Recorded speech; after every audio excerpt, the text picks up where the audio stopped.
Samantala, balik muna tayo sa People Power Monument. Naroon pa rin ang kasama nating si Marie Sumali. Marie, anong latest? Ay mapagkakatiwalaan din sa malaking bagay.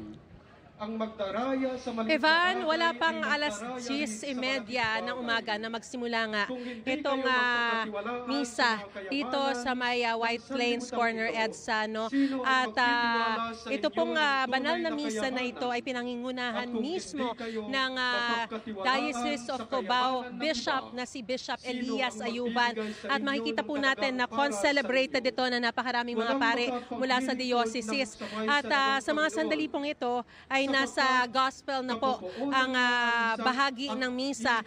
Tamang-tama at napapanahon po talaga itong mabuting balita na ipinoproklama ngayon dito sa nangyayari sa ating bansa. No? Lalo't ang ibig sabihin po nitong gospel reading na ito ay ang pagiging tapat sa tungkulin ng mga taong nasa posisyon. At gayon din, binanggit din ni Jesus sa kanya pong parable na ibinahagi, yung hindi ka makakapagsilbi sa dalawang Diyos. Either you serve God or you serve money. So talagang napapanahon po. No? So sa mga sandali pong ito ay mapapakinggan na po natin yung homily ni Bishop Ayuban. Pero ito pong pakikibahagi raw po ng mga taong simbahan dito sa pagtitipon na ito. Kanina nagkaroon tayo ng pagkakataon na makausap itong si Bishop Ayuban at sinabi niya ito ay sumisimbolo na ang simbahan ay para talagang isang ina na kapag ang mga anak mo, ang mga inakay ay nahihirapan, ang simbahan bilang isang ina ay nakikiisa at tinutulungan ang kanyang mga anak. Ano? Kaya yun po ang kahalagahan ng pakikiisa ng simbahan dito sa kanilang pagtitipon. At gayon din, napakahalaga rin daw ng simbahan para mapanatili yung kapayapaan dito sa pagtitipon na ito. Sa mga sandali pong ito, nakikita natin na napakarami pong mga tao na pumupuno na dito sa kalsada dito sa may White Plains. Ano? Lahat po sila may mga hawak na payong dahil napakainit po ng panahon sa mga sandaling ito at umaasa po at nagdadasal ang lahat na wag na lang tayong ulanin. At makikita rin po natin na bagamat yung kabilang side, yung kabilang lane ay nadadaanan pa ng mga motorista, ay puno na rin po ng mga tao sa gilid ng kalsada na nakikiisa rin po sa pagtitipon na ito. Mula po sa iba't ibang mga Kapuso, yan po ang live na ulat ni Marie Sumali mula dyan sa People Power Monument. Pansamantala, uputuloy muna natin ang kanyang report at makakausap po natin si DPWH Secretary Vince Dizon. Sec Vince, good morning. Si Ivan po ito. Good morning, Ivan. Good morning. Sec, nasan po kayo ngayon? Saan kayo nagmo-monitor ng mga pangyayari and what are your thoughts so far on the protests? Nandito po ako sa Metro Manila ngayon. In fact, nandito po ako ngayon sa EDSA at papunta lang sa isang interview din. At nakakatuwa nga po, sabi ko kanina, sa isang interview na nakakatuwa na maganda ang panahon at parang binibless talaga ng ating Panginoon itong mga kilos protesta ngayon. At talagang tingin ko naman sabi nga ng Pangulo, kung hindi sa presidente malamang nandito din siya kasama ng mga kababayan natin. Importante pong marinig ng lahat ng mga taga-gobyerno ang talagang damdamin ng mga kababayan natin na tama na itong pagnanakaw ng pera ng mga kababayan natin. Sec, linawin ko lang, papunta kayo, nasa Metro Manila kayo papunta sa isang interview pero hindi naman kayo lalahok sa protesta? Hindi po. Tayo naman po, hindi na kailangan lumahok kasi naman po, nagtatrabaho naman po tayo at pero in spirit po, sinusuportahan po natin ang lahat ng mga kababayan natin. At makakaasa po sila na kung ano po ang direktiba ng Pangulo natin na talagang wala tayong sasantuin dito at kailangan managot lahat ng dapat managot, wala po tayong titigil na gagawin yung trabaho natin. Sec, the resounding message, the resounding demand ng mga kababayan natin ay accountability, pagpapanagot. Tama po yun. At nasa sentro po kayo ng accountability na ito. Tinake over nyo ang DPWH dahil nga po sa nangyayaring anomalyang ito and then inimbestigahan ninyo, tinanggal ninyo yung mga tao pero simula pa lamang po ito Ano ho ang may papangako nyo sa kanila pagkatapos po ng araw na ito, pagkatapos sila mag-rally, they demand accountability. Ano ho ang may papangako natin sa kanila? Alam mo, Ivan, simula nung kinausap ako ng Pangulo 2 weeks ago na i-take on itong napakabigat na trabaho sa DPWH. Agad-agaran na po tayong umaksyon. Dahil sabi po ng Pangulo, tama na salita, umaksyon na tayo. At itong nakarang 2 linggo po, 3 kaso na po ang dinala natin sa ombudsman. No? 26 pong katao ang nakasuhan na natin. 3 po ang na-dismiss na natin. 17 po sa loob ng DPWH ay nasuspindi na at madidismiss na rin sa mga susunod na araw. Pero nag-uumpisa pa lang po tayo. Mula taas hanggang baba, kailangan pong managot. At sasabihin ko lang po, no, Ivan, no, ang ginagawa natin ngayon, dahil nga nakita na natin itong pattern of corruption, no, 3 pong bagay ang kailangan natin gawin, no, sa lahat ng mga aksyon na gagawin natin sa mga susunod na linggo. Kailangan pong ma-dismiss ang mga nasa loob ng DPWH na kasabwat dito. Kailangan po silang makasuhan. At eventually po, dahil nga non-bailable po ang mga final nating kaso, hindi po sila makakalabas sa kulungan. At ikatlo po, kailangan pong mabawi natin ang pera at maibalik ang pera ng mga kababayan natin. No, at kaya nga po nag-initiate na tayo ng mga asset freeze request at gagawin po natin to paulit-ulit sa lahat ng madidiscovery nating mga ghost project, substandard project, katulong ng Independent Commission on Infrastructure, uulit-ulitin natin lahat ito. Secretary, no, hindi tayo titigil sa mga susunod na linggo, susunod na buwan. Yes, Sec, so far ho, ang mga araw-araw na nababanggit na mga pangalan, Bryce Hernandez, Henry Alcantara, yung BGC boys na tinatawag. Bulacan pa lamang po ito. Isang engineering district pa lamang ng DPWH. Ano ho ang tatanong ho ng mga tao niyan ano kaya ang nangyayari sa ibang mga engineering district sa buong bansa? What can you tell them, Secretary? Alam nyo, ang masasabi ko po sa mga kababayan natin, sa mga inikot ko pa lang po, hindi po ako magtataka kung halos lahat ng engineering district, makikita natin kung ano ang nakita natin sa Bulacan. At lahat po niyan kailangang managot. Pero hindi lamang po sa loob ng DPWH. Ngayon po na nabuo na ang Independent Commission for Infrastructure, dapat po pati ang ibang mga tao na naririnig na natin, no? Naririnig na natin ang mga pangalan nila ngayon. Halimbawa po sa Mindoro, no, dito po sa ginawang project ng SunWest Corporation. Link po ang SunWest Corporation kay Congressman Zaldico. At naisumiti ko na po ang lahat ng dokumento tungkol sa SunWest, tungkol sa mga diskaya na involved sa Mindoro.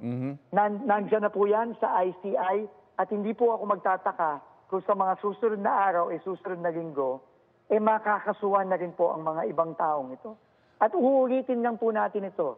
Sa lahat po na makita natin sa buong bansa, kung ano po ang ginawa na natin sa Bulacan, kung ano ang gagawin natin sa Mindoro, sa La Union, at sa iba pang mga lugar, yun din po ang gagawin ng ICI sa mga susunod na araw. Secretary, hindi rin po sapat. Sinabi niyo mismo, hindi rin sapat na makasuhan, makulong, dapat isoli yung pera. Last Friday ho, nagsoli ng luxury car. Itong si Bryce Hernandez na ito daw papa-auction, etc. Meron pa ho ba kayong ibang mga assets niya na pwede nating i-liquidate, para maisoli yung pera? At ito ho, more importantly, yung mga ebidensya daw na magtuturo sa iba pa mga sangkot. May update po ba tayo dito? Lahat po ng assets ng hahanap nating mga tao na kasabwat dito, from top to bottom, kailangan pong isoli yan.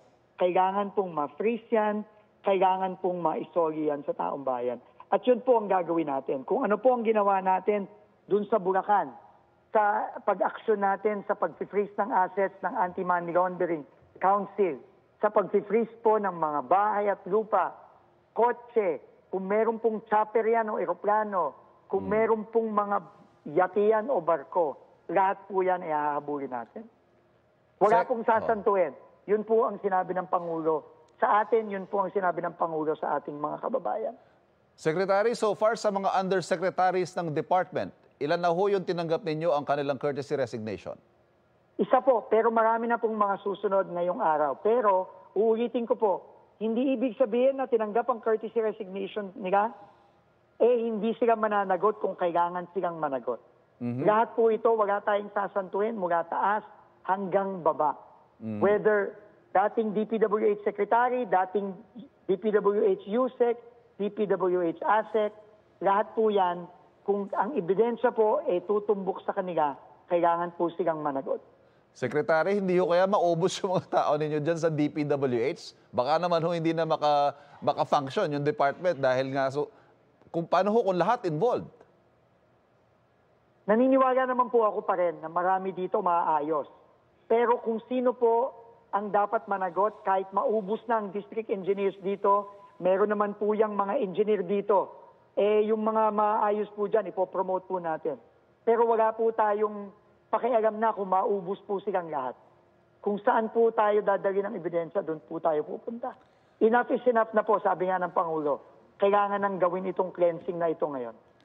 Secretary, ano ho yung masasabi ninyo sa mga, of course, may mga jaded among our countrymen na sasabihin nila, okay, sa ngayon nag-iimbestiga kayo pero wala rin namang mangyayari dyan, wala namang mapaparusahan dyan, wala namang makukulong dyan. Ano hong gusto nyo sabihin sa kanila? Hindi po natin sila masisisi. Kasi nakita na po natin itong storyang ito nung nakaraan Correct. Nakita na natin ito Pero ang sinabi po ng Pangulo, ako po ay comforted by the words of the President na wala tayong sasantuhin dito. At kailangan po talaga, lahat ng dapat managot, kailangan managot. At siguro, words are cheap, Ivan. Ang mga salita, salita lang yan. Pero tingin ko naman po, simula po nung SONA hanggang sa ngayon, yung mga aksyon po ng Pangulo natin ay very loud and clear na nakikita at nararamdaman ng mga kababayan natin. At susundan po natin yan sa mga susunod na araw, susunod na linggo, susunod na buwan. Hindi po mabilis to, hindi po madali ito. Pero I think the people will eventually judge us not by our words but by our actions in the next couple of weeks, in the next couple of months. So yun po ang ating commitment sa mga kababayan natin at i-judge po nila tayo sa ating aksyon, hindi sa ating mga salita.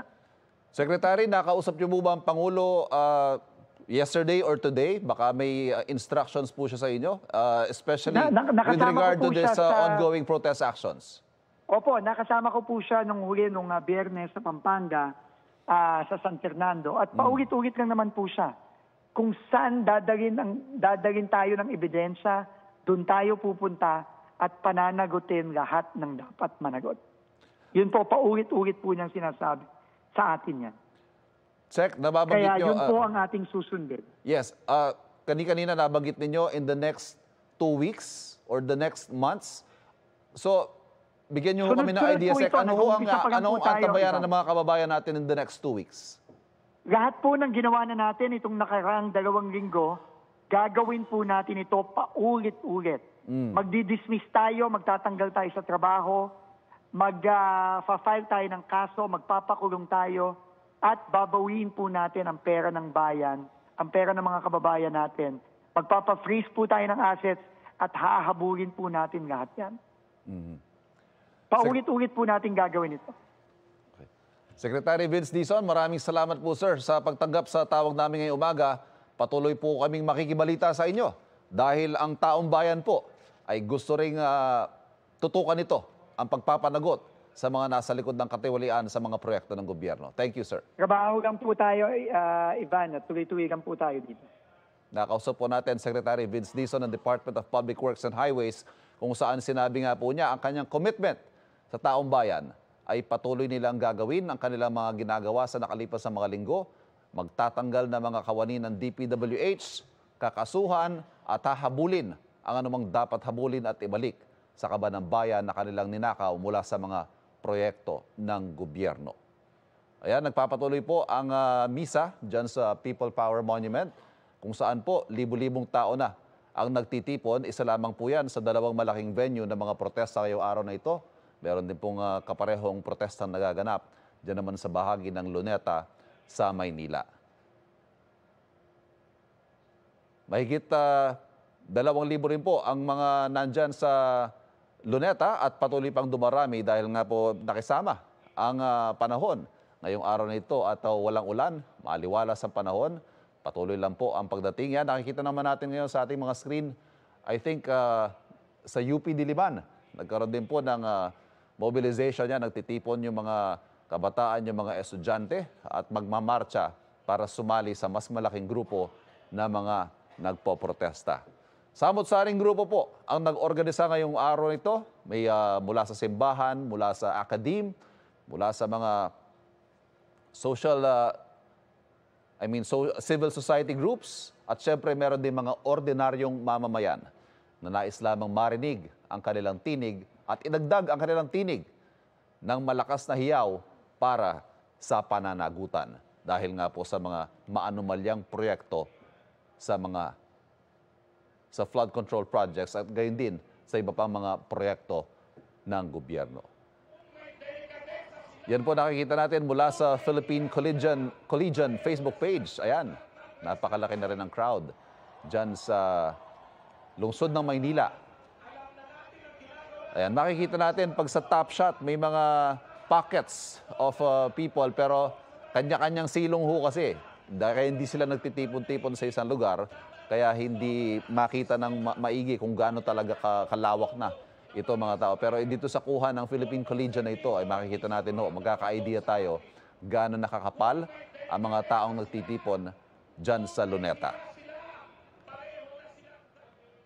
Inaasahan po ang paglaki palalo ng mga protestang yan mamayang hapon dahil magkakaroon ng pagmamerge na mga grupo dyan naman sa People Power Monument. Ayan po yung tinutukoy ko kanina, yung mga sumisilong muna sa mga puno. Buti nga, dyan sa Maynila, may mga puno pa. Dyan sa People Power Monument, wala nang puno dyan. Kaya payong naman ang nakikita natin panangga sa init ng mga lumahok sa protesta. Yan naman po, nakikita natin napakarami na rin ng tao dyan sa lungsod ng Maynila.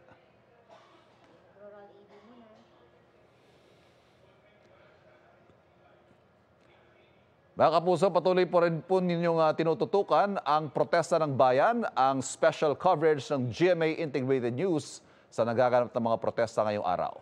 Mga kapuso, mabusisi po ang pag-aproba sa budget ng gobyerno na dapat lang dahil galing sa buwis na pinagpaguran ng bawat Pilipino tulad ng kaltas sa sahod, VAT, dadagdag sa presyo ng mga bilihin at iba pa. Ang problema, halos bawat hakbang na pinagdaraanan ng budget nagiging pagkakataon umano para magsigit ng pondo ang ilang nasa gobyerno.